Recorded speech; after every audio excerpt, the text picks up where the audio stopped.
क्या आपको पता है कि अगर इंसान के शरीर के सभी अंगों को बेच दिया जाए तो उससे कितनी कमाई होगी? या फिर क्या आप जानते हैं कि कैंसर से पीड़ित लोगों के बाल इलाज के दौरान क्यों काट दिए जाते हैं? क्या आपको पता है कि इंसान के शरीर पर तिल का निर्माण कैसे होता है? यकीनन आपने आज से पहले इतने अमेजिंग फैक्ट्स के बारे में नहीं सुना होगा, इसलिए वीडियो को आखिर तक जरूर देखें। फैक्ट नंबर 1, हर इंसान के शरीर पर कहीं न कहीं तिल जरूर मौजूद होते हैं, जिन्हें इंसान की अच्छी किस्मत और धन योग से जोड़कर भी देखा जाता है। लेकिन क्या आपने कभी सोचा है कि इंसान के शरीर पर तिल आखिर बनते कैसे हैं? अगर नहीं तो हम आपको बता दें कि हमारे शरीर में मेलानिन नामक पिगमेंट पाया जाता है। इस तरह जब मेलानिन त्वचा के किसी एक हिस्से में जमा हो जाता है तो उसे काला कर देता है और एक डॉट की तरह दिखाई देने लगता है। इसी डॉट को आप और हम तिल के नाम से जानते हैं, जो चेहरे से लेकर शरीर के किसी भी अंग में हो सकता है। आपको बता दें कि मेलानिन की वजह से ही इंसान की त्वचा का रंग निर्धारित होता है। अगर किसी व्यक्ति के शरीर में इस तत्व की मात्रा ज्यादा हो जाती है तो उसकी त्वचा का रंग सांवला या काला हो जाता है। वहीं जिन लोगों की त्वचा का रंग सफेद होता है उनके शरीर में मेलानिन की मात्रा कम होती है।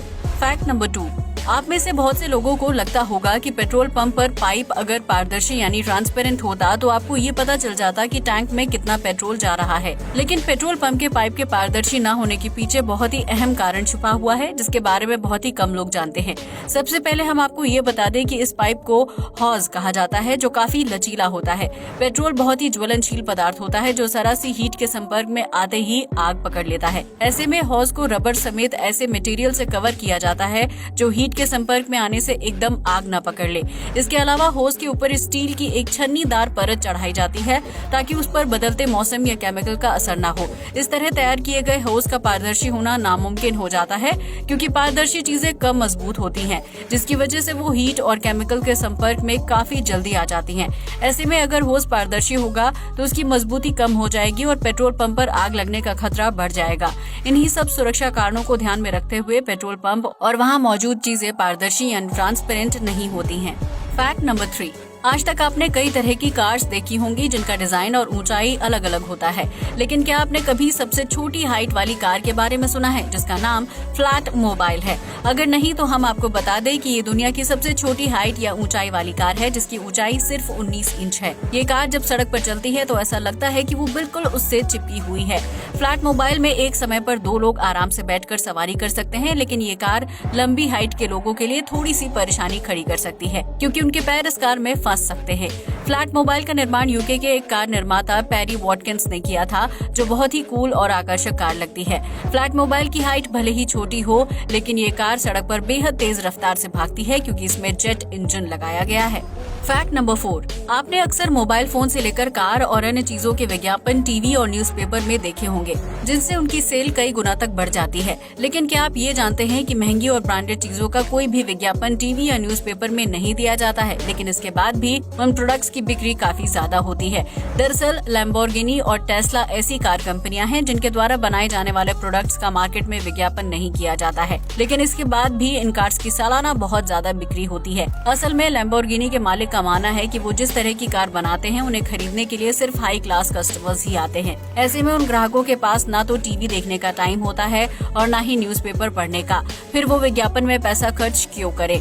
ऐसे में ये बड़ी कंपनियां विज्ञापन में पैसे लगाने के बजाय अपनी कारों के फीचर्स को और भी ज्यादा बेहतर बनाने में पैसा लगाते हैं, ताकि उन कार्स को खरीदने वाले लोगों को अच्छा एक्सपीरियंस मिल जाए। इसी तरह की सोच आईफोन जैसी कंपनियां भी रखती हैं, जो टीवी पर विज्ञापन नहीं करते हैं, क्योंकि आईफोन खरीदने वाले लोग सेल्फी क्लिक करके खुद ही उसका ऐड कर देते हैं। इस तरह अगर इन महंगे प्रोडक्ट्स को बनाने वाली कंपनियों की सोच ये है कि टीवी और न्यूज़पेपर पर विज्ञापन उसी वर्ग के लोग देखते हैं जो मध्यम परिवार से ताल्लुक रखते हैं और फ्री हैं। वहीं जो लोग इन महंगी चीजों को खरीद सकते हैं वो पैसा कमाने में इतना ज्यादा बिजी रहते हैं कि उन्हें टीवी देखने या न्यूज़पेपर पढ़ने का टाइम नहीं होता है।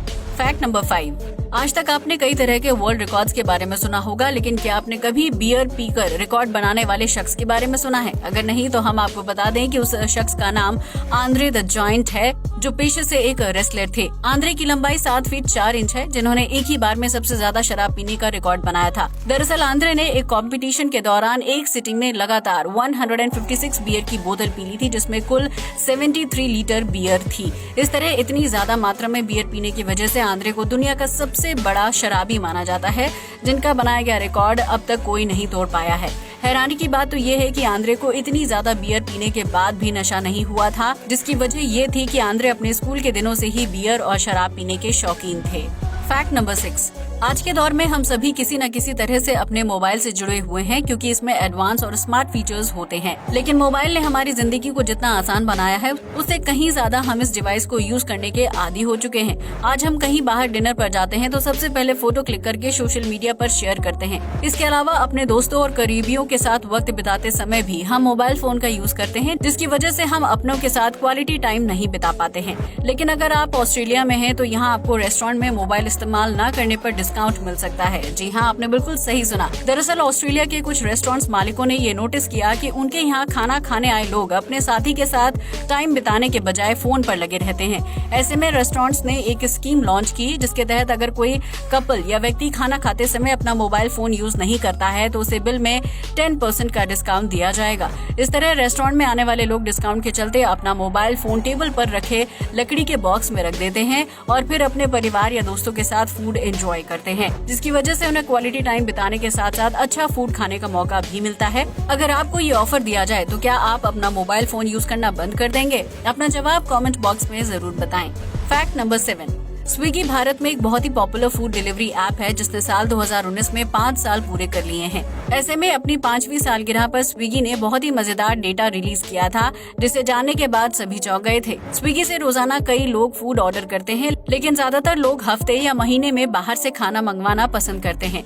हालांकि बैंगलोर में रहने वाले एक शख्स ने स्विगी से खाना ऑर्डर करने की सभी हदें पार कर दी, क्योंकि वो रोजाना 1 या 2 नहीं बल्कि 10 बार फूड ऑर्डर करता था। इस हिसाब से देखा जाए तो उस शख्स ने स्विगी से 5 साल में 17,962 बार फूड ऑर्डर किया था। स्विगी ने उस शख्स को अपना सबसे लॉयल कस्टमर बताया था, लेकिन उसकी जानकारी गोपनीय ही रखी थी। इसके अलावा स्विगी ने ये भी खुलासा किया था कि भारत में सबसे ज्यादा बिरयानी ऑर्डर की जाती है, जबकि दूसरे नंबर पर डोसा और तीसरे नंबर पर बर्गर सबसे ज्यादा ऑर्डर किया जाता है। वहीं भारतीयों को मीठे में गुलाब जामुन खाना सबसे ज्यादा पसंद है, जबकि सालाना नॉन वेज के मुकाबले वेज खाना सबसे ज्यादा ऑर्डर किया जाता है। स्विगी के इस खुलासे के बाद ये तो साफ हो गया कि भारतीय घर में जितना खाना खाते हैं उतना ही खाना बाहर से भी ऑर्डर करते हैं, जिसकी वजह से उन्हें हर तरह का खाना खाने की आदत होती है।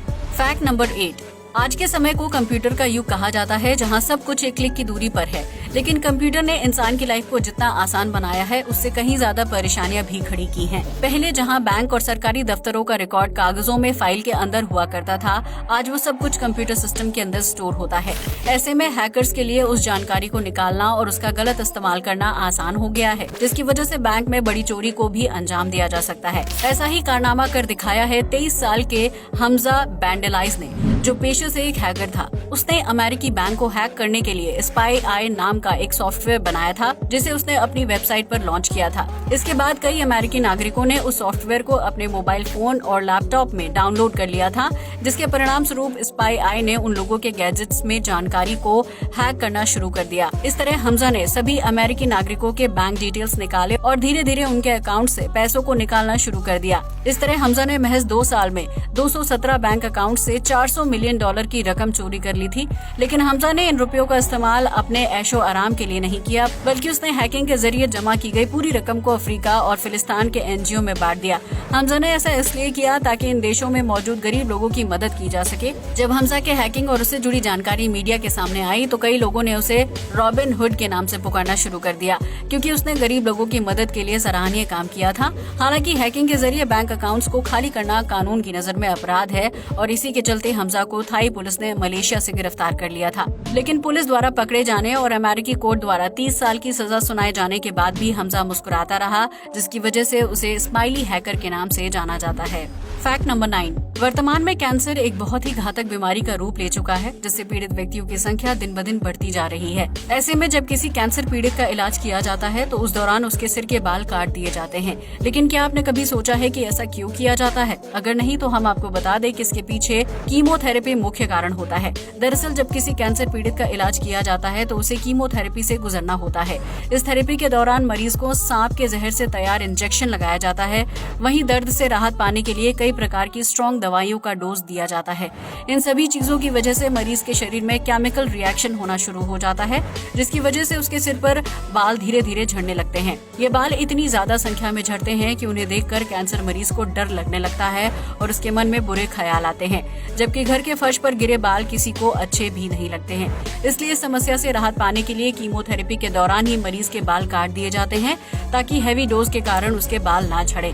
इसके अलावा कैंसर पीड़ितों को इन्फेक्शन से बचाने के लिए भी इलाज के दौरान उनके बाल काट दिए जाते हैं। यही वजह है कि सेलिब्रिटी से लेकर आम इंसान तक कैंसर से जूझ रहे लोगों को अपने बाल कटवाने पड़ते हैं। फैक्ट नंबर 10, इंसान का शरीर किसी कंप्यूटर मशीन से कम नहीं है, जिसके अंदर अलग अलग पार्ट्स यानी अंग काम करते रहते हैं।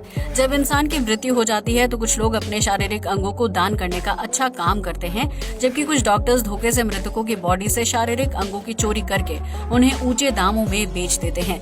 लेकिन क्या आपने कभी सोचा है कि अगर इंसान के सभी अंगों को बेच दिया जाए तो उससे कितनी रकम इकट्ठा की जा सकती है? इंसान के शरीर में मौजूद आँख, किडनी, दिल और फेफड़े आदि मृत्यु के बाद भी काफी देर तक एक्टिव रहते हैं, इसलिए उन्हें एक शरीर से निकालकर दूसरे शरीर में ट्रांसफर करना आसान होता है। इस हिसाब से देखा जाए तो अगर इंसान के सभी जरूरी अंगों को निकालकर बेच दिया जाए तो उससे $1.1 मिलियन यानी 8 करोड़ रुपए की कमाई हो सकती है। हालांकि इसका मतलब ये नहीं है कि इन पैसों को कमाने के लिए मृतकों की बॉडी से शारीरिक अंगों की चोरी की जाए, क्योंकि ऐसा करना कानूनन अपराध है और दोषी को जेल की सजा के साथ साथ भारी जुर्माना भी भरना पड़ सकता है। इस फैक्ट के जरिए हम सिर्फ आपके साथ जानकारी शेयर कर रहे हैं, ताकि आप अपने शरीर का ध्यान रखें और किसी जरूरतमंद इंसान की मदद करके उसके जीवन की रक्षा कर सकें। आज के लिए बस इतना ही। वीडियो अच्छा लगा हो तो इसे लाइक और शेयर करें, साथ ही हमारे चैनल को भी सब्सक्राइब करें। जय हिंद दोस्तों।